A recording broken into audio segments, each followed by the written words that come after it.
Мусулман эркек үчүн бул 6 түрлүү аялга никелешкенге тыюу салынат. Биринчи, 3 жолу талак берилген аялга. Аны кайрып алуу үчүн башка бир эркекке турмушка чыгып, аны менен жыныстык байланышта болуусу керек. Кийин күйөөсүнүн көзү өтүп кетип, же аны менен дагы ажырашып кете турган болсо гана биринчи күйөөсү ага нике кыюуга мүмкүн. Бул учурда аял идда мөөнөтүн күтүүсү зарыл.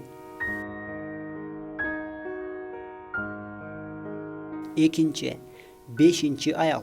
Кайсы бир эркектин 4 никеси болсо, 5-чи аялга үйлөнүүгө тыюу салынат.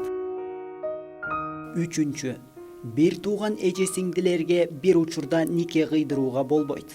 Кан жагынан бир тууган болобу, эмчектеш бир тууган болобу айырмасы жок. Никесиндеги аялынын көзү өтүп кетсе, же ажырашып кетсе гана анын бир тууган эже сиңдилерине никелешүүгө улуксаат. Төртүнчү, бирөөнүн никесинде болгон аялга дагы бир эркек менен никелешүүгө тыюу салынат.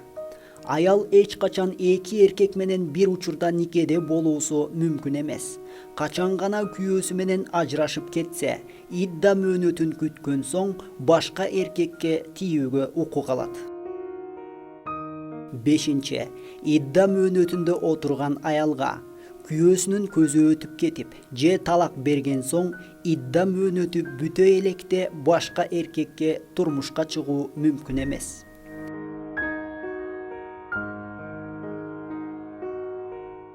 6-чы, отко сыйынган же атеисттик көз караштагы аялга үйлөнүү мүмкүн эмес.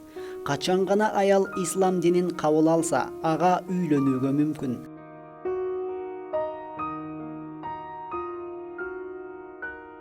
Ал эми мусулман кызды же аялды башка диндин өкүлү болгон эркекке турмушка берүүгө тыюу салынат.